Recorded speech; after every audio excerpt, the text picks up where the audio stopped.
लेकिन doctor DS Rana, ये बार बार बात हो रही है कि वैक्सीनेशन ही एकमात्र विकल्प है और हमें तेजी से वैक्सीनेशन करने की जरूरत है। क्या हम तेजी से वैक्सीनेशन कर सकते हैं? हमारे पास अभी जो रिसोर्सेज हैं उसके साथ हम कितनी तेजी से आगे बढ़ सकते हैं और क्या कुछ किए जाने की जरूरत है कि ये वैक्सीनेशन बहुत तेजी से आगे बढ़े युद्ध स्तर पर? समीरा, मैं इससे पहले वैक्सीनेशन का क्वेश्चन आंसर करूँ, मैं एक म्यूटेशन और वेरिएंट के बारे में थोड़ी सी बात करना चाहता हूँ जनता के लिए। जी। जितने भी लिविंग ऑर्गेनिज्म हैं, चाहे कब से जब से धरती पर लिविंग ऑर्गेनिज्म आए हैं, उनको एक इंस्टिंक्ट ऑफ सर्वाइवल है, ये नेचुरल है। उसको जहे जहे आप उसके साथ लाइक करते जाएंगे वो अपनी चेंज करता जाएगा। तो वेरिएंट से म्यूटेशन कोई हैरानगी वाली बात नहीं होनी चाहिए। लोगों को ये नहीं होना चाहिए कि ये आ गया वो आ गया।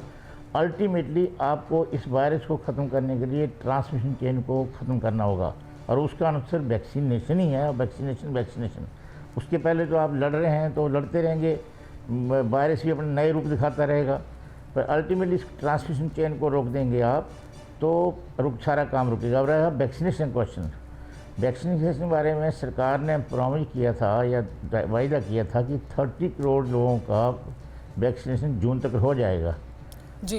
पर जो कारण सरकार को पता होगा, 30 करोड़ मुझे नहीं लगता है कि जून तक हो पाएंगे जैसे आजकल स्थिति है।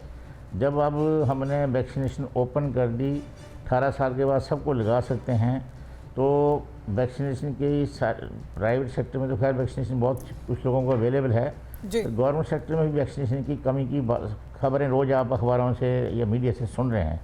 इसका मतलब कहीं ना कहीं वैक्सीनेशन की प्रोडक्शन जो है वो पूरी नहीं है। वो उसको रैंप अप कितना कर सकती हैं, 2 कंपनियां हैं, 2-4 कंपनियां और आएंगी, आने वाले टाइम में कुछ और वैक्सीनेशन बनेगी। पर ऐसा ही रेट चलता रहा तो इतने बड़े देश में एक बड़ा बिग चैलेंज है।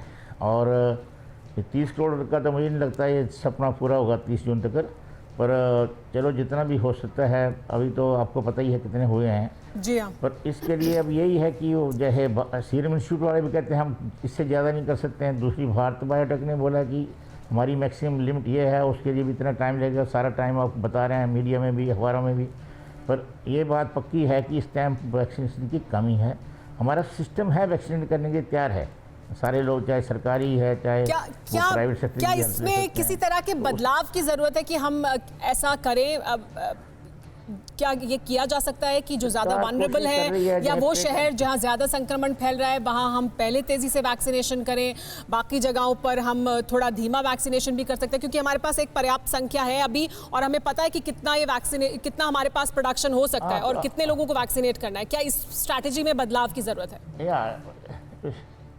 उसमें स्ट्रैटेजी यही है कि ऑप्टिमम यूटिलाइजेशन के लिए अभी जैसे कहा हुआ है कि सेकंड डोज जो है कोविशील्ड की या कोवैक्सीन के बारे में अभी ज़्यादा क्लैरिटी नहीं है, पर कोविशील्ड की सेकंड डोज जो है अप टू 3rd मंथ लग सकती है। तो सेकंड डोज जिनकी ड्यू है वो लोग इंतजार कर सकते हैं। और ये भी कहा गया है कि वो ज़्यादा इफेक्टिव होती है, तो कम से कम उसमें भी थोड़ा फ़ायदा मिल जाएगा। फिर ऐसी जगह पर वैक्सीनेशन ज़्यादा की जाए जहाँ पर ये ज़्यादा फैल रहा है। इसी पर डॉक्टर रंजीत कुमार से भी बात करते हैं। इसी पर doctor DS Rana doctor Ranjit Kumar से भी बात करते हैं। डॉक्टर रंजीत कुमार, हमने देखा यूके में भी पहले इनिशियली जो गैप था 2 वैक्सीन के बीच में वो कम था, लेकिन बाद में उसे बढ़ाया गया, कहा गया कि आप 12 वीक्स पर भी लगा सकते हैं, इफेक्टिव भी ज्यादा है। और क्या उससे मदद भी मिली कि आप ज्यादा पॉपुलेशन को कम से कम एक सिंगल डोज दे पाए और फिर आप सेकेंड डोज के लिए लोगों के पास पहुंचे? क्या उस तरह की स्ट्रैटेजी में बदलाव की जरूरत है? देखो, हम लोगों ने स्ट्रेटजी बहुत अच्छा बनाया। हम लोगों ने पहले दिया उसको, और जो लोग ज़्यादा वल्नरेबल हैं, जो ज़्यादा एल्डरली पेशेंट्स हैं, जिनको डायबिटीज़, कैंसर, किडनी डिजीज़ है, और हमने उसको दिया। जिनको उसके बाद हमने उसको दिया जिसको डायबिटीज़ है, हाइपरटेंशन है, COPD है, आस्मा है। अभी हमारे कंट्री में हम उसी को दे रहे हैं जो 44 ईयर्स से ज़्यादा के लोग हैं। और हमारे यहाँ अभी लास्ट 3 वीक से मैंने एक भी पेशेंट नहीं देखा है कोविड का पॉजिटिव, यानी क्या बीइंग रेस्पिरेटरी कंसल्टेंट, क्योंकि रेस्पिरेटरी कंसल्टेंट ही यहाँ पे सारा कोविड पेशेंट देखता है।